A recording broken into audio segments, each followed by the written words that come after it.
నల్గొండ జిల్లా కేంద్రంలో BRS working president KTR రైతు మహాధర్నాను అడ్డుకున్న కాంగ్రెస్ ప్రభుత్వానికి చెంపపెట్టుగా ఈ నెల 28వ తేదీన రైతు మహాధర్నాకు హైకోర్టు అనుమతి ఇవ్వడం జరిగిందని నాగార్జున సాగర్ మాజీ శాసనసభ్యులు నోముల భగత్ కుమార్ అన్నారు. ఈ విషయమై ఆయన నల్గొండ జిల్లా కేంద్రంలో మీడియా సమావేశం నిర్వహించారు. అనంతరం ఆయన మాట్లాడుతూ ఉమ్మడి జిల్లా వ్యాప్తంగా కాంగ్రెస్ పార్టీ ఇచ్చిన మోసపూరిత 420 హామీలను కాంగ్రెస్ ప్రభుత్వం మెడలు వంచైనా సరే అమలయ్యేదాకా పోరాడదామన్నారు.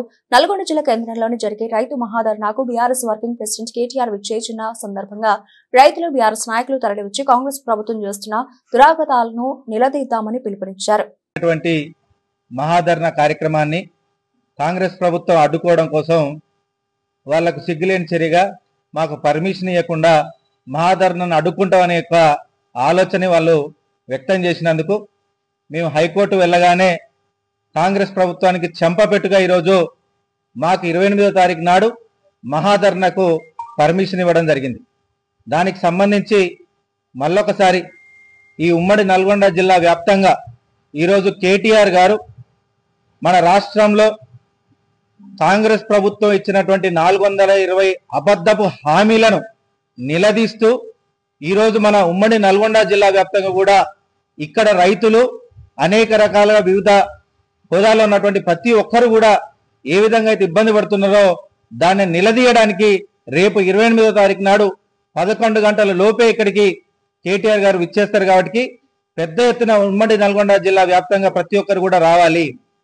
ఈరోజు కాంగ్రెస్ ప్రభుత్వం చేస్తున్నటువంటి అరాచకాలన్నీ కూడా మన కళ్ళకు కట్టినట్టుగా ఈరోజు ప్రతి ఒక్కరు కూడా చూస్తున్నాం, ప్రతి ఒక్కరు కూడా వీక్షిస్తున్నాం కూడా. ఈరోజు సోషల్ మీడియా వేదికగా కావచ్చు, మీడియా వేదికగా కావచ్చు, వీటన్నిటిని నిలదీయడానికి ఒకే ఒక్క నాయకుడు దీనికి సరితూగుతాడు. అది ఒక కేటీఆర్ వల్లే సాధ్యమవుతుంది.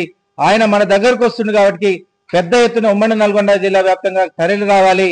ఆ రోజు మీ అందరి సాక్షిగా ఇక్కడ కాంగ్రెస్ ప్రభుత్వాన్ని ఉమ్మడి నల్గొండ జిల్లా వేదికగా కాంగ్రెస్ ప్రభుత్వాన్ని నిలదీస్తారు. ఒకవైపు గ్రామ సభల పేరిట వాళ్ళు చేస్తున్నటువంటి దురాఘాతాలను మీరు ఏ విధంగా అయితే నిలదీస్తున్నారో అధికారులని, అదే విధంగా కాంగ్రెస్ ప్రభుత్వ మెడలు వంచి మనకి ఇచ్చినటువంటి హామీలలో కావచ్చు, కనీసం మనం గతంలో కేసీఆర్ గారి ప్రభుత్వం ఉన్నప్పుడు వచ్చినటువంటి మనకు దక్కినటువంటి సంక్షేమ పథకాలు మళ్ళా తిరిగి తీసుకునేదానికైనా కానీ మనకు కేటీఆర్ గారి గొంతు అవసరం. ఆయన మన దగ్గరకు వస్తున్నందుకు పెద్ద ఎత్తున తరలి రావాలని మరొకసారి తెలియజేస్తూ సెలవు తీసుకుంటూ జై తెలంగాణ, జై కేసీఆర్.